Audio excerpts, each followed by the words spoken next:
are you? My name is Sarah Beth. I'll be the student nurse that's going to insert your Foley catheter. How are you today? Good. All right, can I have you state your name and date of birth, please? Okay. All right, that sounds good. Miss Jones, before we start, do you have any allergies to latex, iodine, or betadine? All right, sounds great. All right, well, I'm just going to go ahead and wash my hands real quick. Get some gloves. All right, before we get started with the insertion of your catheter, we're going to clean your perineal area. So I am going to have to pull back the covers and pull up your gown. Is that okay? Okay. Well, let's see. All right, go ahead and pull this back. Okay, so at this time, just in preparation for the catheter insertion, I'm going to go ahead and put the patient in a dorsal recumbent position. If this patient were a male, we would put them in a supine position with their legs slightly apart, or with their thighs slightly apart. Okay, I'm going to put a towel down just to keep the bed dry throughout your entire procedure. Okay. All right. Like I said, I'm just going to clean first, and then we'll start, okay?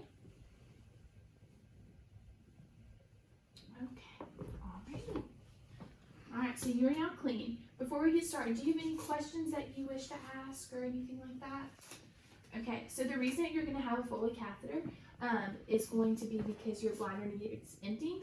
So we are going to go ahead and put this catheter in through your urethra to your bladder, and from there we will empty your bladder, okay? Alrighty, so we're going to get started. Go ahead and get my sterile field set up. Put my trash can. Okay. Stay. All right, so I'm going to go ahead and start with my sterile field. So the first thing that is on top are going to be my gloves. I'm going to bring this table closer to me so I don't have to turn my back on my sterile field.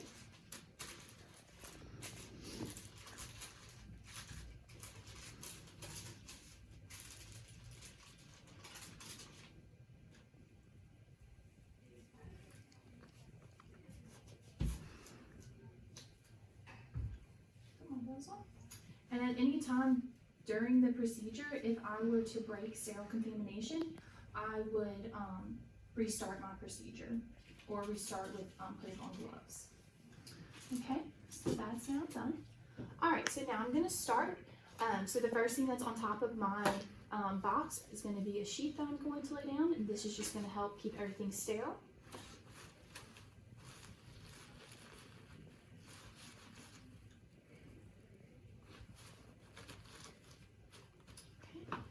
This sheet I don't need, so I'm going to throw it in the trash can. All right, so I'm going to first put down the iodine on the cotton balls, and I'm going to throw it away, and that's going to help me clean the area before I start. I'm going to put some lube in there. That'll help get the catheter in well. I'm going to throw it away. Next, I'm going to take the water, and I'm going to insert it into the catheter to ensure that the balloon does not have any leaks in it. So before I'm going to check, and then once it's inserted into the patient, I'll inflate the balloon again. So this will be 10 cc's of water. We inflate it. All the water's in there, and there does not seem to be any leaks or anything. So I'm going to deflate it.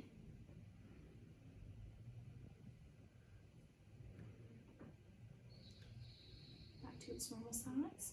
Okay. So I'm just going to leave that in there so that way I can insert it into the patient.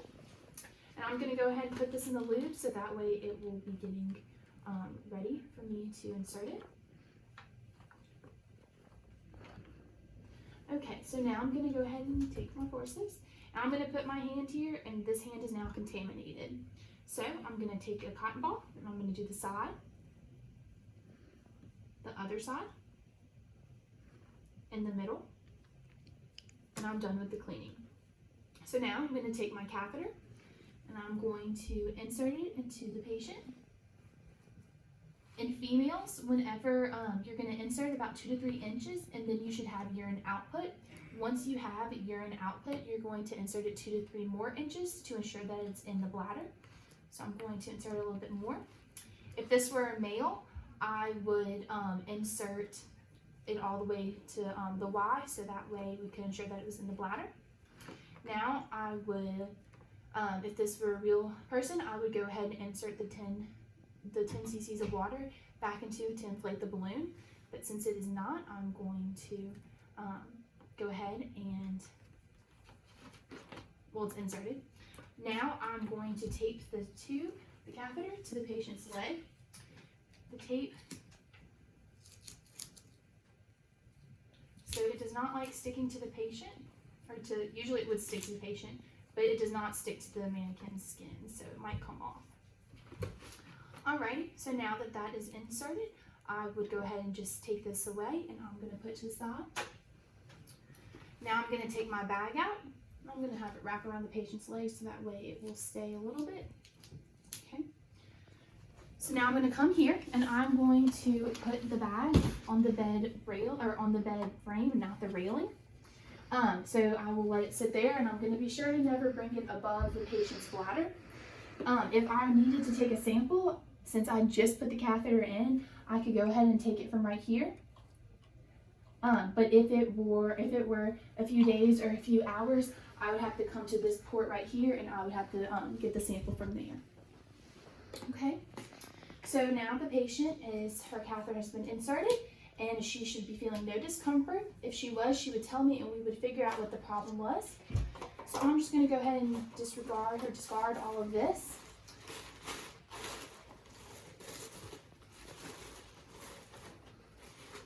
Go ahead and just get rid of it. Put this to the side. Okay, and I'm just going to make sure that the patient is clean off that betadine, and she should be good to go. I'm going to return the patient back to a normal position where she is comfortable. And I would remove my towel, of course.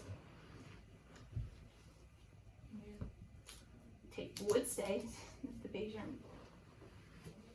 Okay, I'm going to reposition the patient back.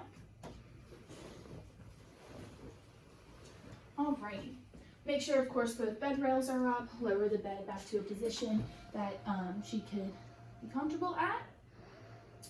And so we would now wait for the orders to take the catheter out. Of course, I would take off my gloves. And I would wait for those orders. So it's been a few days, and the catheter is ready to come out. So I'm going to once again come back in. I would knock. I'm going to wash my hands. And I'm going to put on some gloves. And of course, I'll say, remember here, raise the bed to a good workable height. And I'm going to ask the patient to verify her name and date of birth one more time for me. And then I would ask her if she had any allergies to latex or just any allergies in general. Do you have any allergies? All right, so no. All right, so we're gonna, you've had an order to take the catheter out. So I'm gonna pull back your covers and lift up your gown if that's okay with you. And then we're going to go ahead and take the catheter out. So I'm going to pull back her covers. I'm going to go ahead and pull up her gown. But before I do that, of course, I'm going to put on my gloves and put a towel down.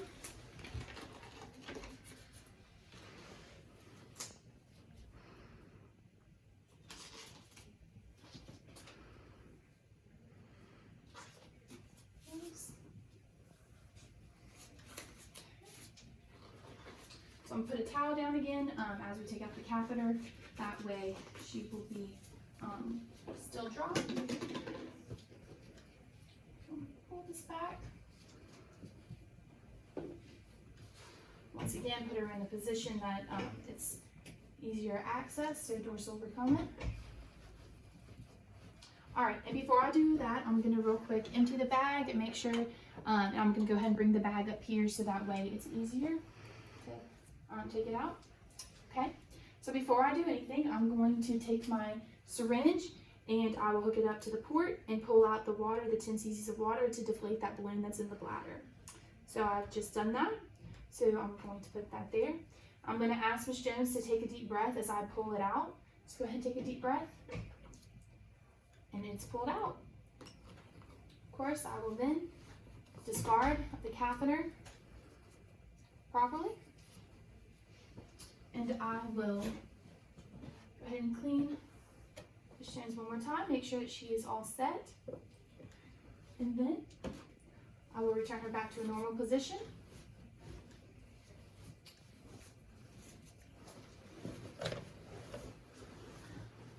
I will, now that I'm done, I will return her bed back to the lowest position, make sure all the bed rails are up, and I will document that Ms. Jones had no issues with the insertion or the taking out of her catheter.